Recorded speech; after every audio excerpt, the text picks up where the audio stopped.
Hey guys, welcome back to Auto Repair guys. Thank you guys for watching and subscribing to the channel guys. In today's video we will show you how to remove and replace serpentine belt tensioner on BMW 5 Series F10 guys. So if you have one, subscribe. Why? Simply because every single car we get at the shop, including this BMW 5 Series, will be making more than 200, maybe even 300 videos. Why guys? Simply because our mission at the shop is to save you as much money as we can.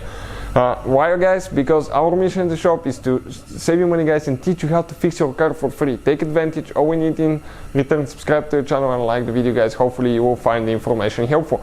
Now if you need to buy a new serpentine belt tensioner, a new belt, tools that you need to replace it, check out the links in the description of the video below. All that will be shared there for your convenience. So let's start on it now.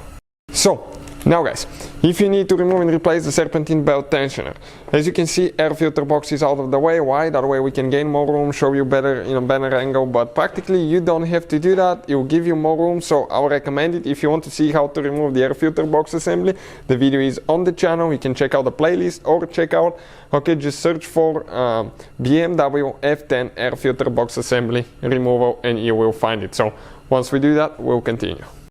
So we already got the air filter box out of the way. As I said, we have the video on the channel. Now guys, this is your serpentine belt right here. Check it out, very short belt.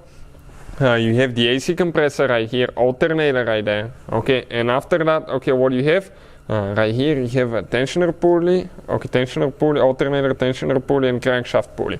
On the tensioner right here, that's where we're going to apply 16mm socket guys, or a wrench, and we're going to go guys, we're going to go clockwise to release the pressure. We need to remove the belt before we remove the tensioner. If you need to buy a new belt and new tensioner, we'll have the link in the description of the video below. Check it out for your convenience guys. So we're going to position the ratchet like that, go down, all the way down, all the way, perfect, and grab the belt and pull it out of the alternator. Okay, awesome. Right, belt is out, coming out now, and as you can see, it came all the way out guys. Now, only thing that we have here, this thing is still holding a little bit, the ratchet is a little bit long, so what we will do now guys, we're going to actually release it, like that, and let go. You can see, perfect. So we can get it out and it's not in the way. Now from that point on, what do we need to get guys? We need to get some special tools and we'll have those in the description of the video below. Right here now, the tensioner, we have two bolts that we need to remove, one there, one on the bottom, and those are guys, those are the special tools. That's what they look like. Let me see which one it is. Maybe it's this one. Just to see which one will actually fit. Yep, this is the tool guys. This is the tool. This is E10 socket, and that's what it looks like. It's like a reverse torque socket guys. We'll have the link again in the description of the video below in case you need to get it. So we get a short extension.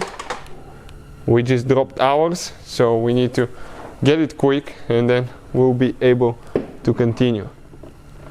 So it's actually 3 bolts, not 2 guys, and one of them, we're going to reach through here. Let me show you where we're going to go. Just like that, and we reach it with the short extension.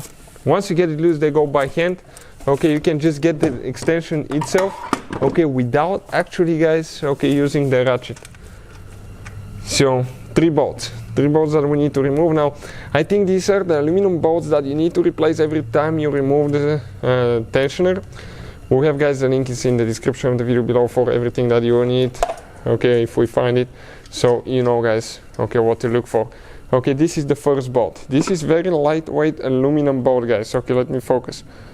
Super lightweight aluminum bolt. So we're going to remove it, leave it here. We have one on the bottom.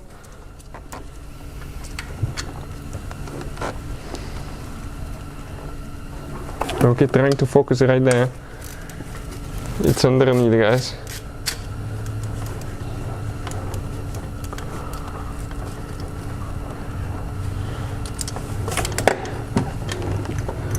This is the second bolt that we're removing now. If you guys need any specific help with that car or that engine, let us know guys. We are still getting ideas for videos, so we can make more videos guys and help you solve your problem for free. Perfect. Second one out, third one now on top. Right there.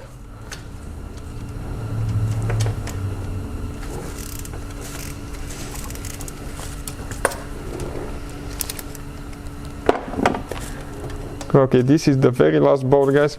In that case, okay, you will need to support the tensioner with one hand underneath and the second one unscrew the bolt, because the weight of the tensioner will fall on the last bolt, and as a result, guys, it will not unscrew as easy as we remove the other two bolts.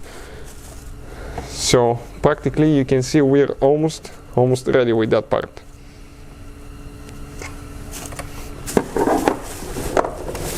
Okay. Trying to reach there and see what we can do. Okay, perfect, guys. This is the Serpentine belt tensioner. If you need to purchase a new one, we have the link in the description of the video below for everything you need. I'll recommend to get a new belt as well. Hopefully, guys, the video will be helpful to any of you trying to figure this thing out. Thank you for watching and see you guys next time.